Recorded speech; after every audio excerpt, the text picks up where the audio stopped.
Ini juga terjadi pada kasus-kasus bisnis. Kriminalisasi bisnis itu terjadi. Nah, saya baru saja kemarin ikut menghadiri sidang Karen Agustiawan. Oke. Ya, dia disidang lagi ya? Mantan Dirut Pertamina yang dihukum 9 tahun penjara. Ini sidang PK-nya? Bukan, sidang di Pengadilan Negeri Jakarta Pusat. Oh, sidang lagi dia? Sidang lagi. Itu kasus yang kedua. Nah, saya tuh membaca berkas-berkasnya. Saya merasa bahwa ini kasus perdata, yuk. Kasus perdata kok bisa dikriminalkan gitu. Nah, dia itu memang Dirut Pertamina menandatangani kontrak tahun 2013 dan 2014 untuk pembelian LNG dari Corpus Christi. Nah, kontrak itu sudah diganti pada tahun 2015 ketika dia tidak lagi menjabat sebagai direktur utama Pertamina. Nah, jadi ada kontrak 2015. Nah, seharusnya kontrak yang 2013 dan 2014 itu udah selesai dong, tidak berlaku lagi karena kontrak itu sudah diganti, superseded, ya, superseded by 2015 SPA kontrak. Oke. Nah, dia diadili untuk kontrak yang sebetulnya sudah tidak berlaku lagi. Nah, menurut saya ini salah. Kalaupun diadili, itu persoalan perdata, bukan persoalan pidana. Tapi kriminalisasi terhadap putusan-putusan atau kebijakan-kebijakan perusahaan itu membuat orang tidak berani membuat keputusan. Siapa yang mau berani membuat keputusan kalau dia akan dikriminalisasi? Ya, jadi menurut saya soal-soal seperti ini akan menjadi iklan yang sangat negatif buat Indonesia ke depan.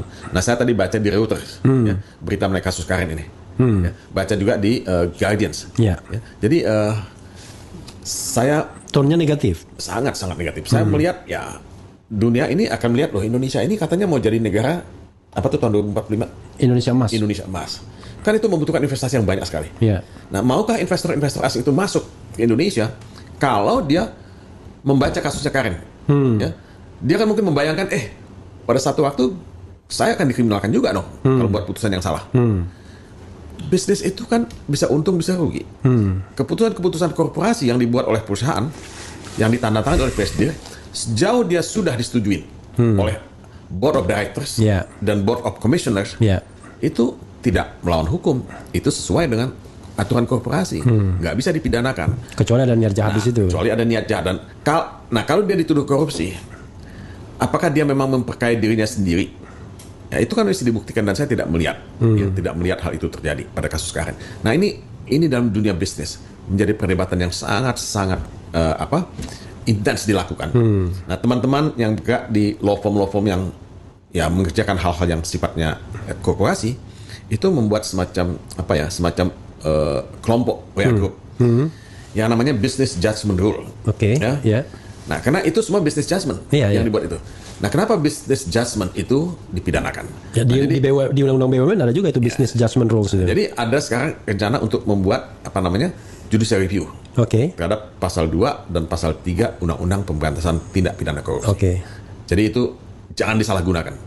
Ya, kalau yang business judgment, ya itu business judgment, bukan crime itu. Kecuali bisa dibuktikan bahwa dia terima uang. Kalau dia memperkaya dirinya sendiri, tapi jadi business judgmentnya nggak boleh dikriminalkan, tapi ini ya tetap bisa penyimpangannya kan dari business judgment. Tapi kan itu ada standar pembuktian. Burden of proof-nya harus ada dong. Nggak bisa kan orang diasumsikan bersalah.